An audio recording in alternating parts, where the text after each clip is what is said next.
Hi guys, I hope you guys are doing really great. So in today's video, I'm gonna show you guys quick ways to clean your MacBook. Alright, so first let's go to top left corner of your screen. Let's choose the Apple icon and select the About This Mac.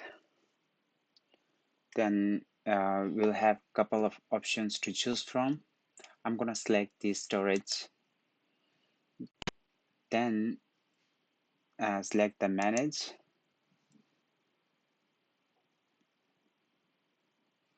Then you can choose application. Under the application, you will see all the applications that you have installed in your system. If you don't want any application, just simply click and then you can delete. Just like that, you can also choose documents, message, anything you don't want. Just select and delete. Alright guys, that's it for today's video. It's a very simple and easy way to clean your Mac. I hope to see you in the next one. Bye.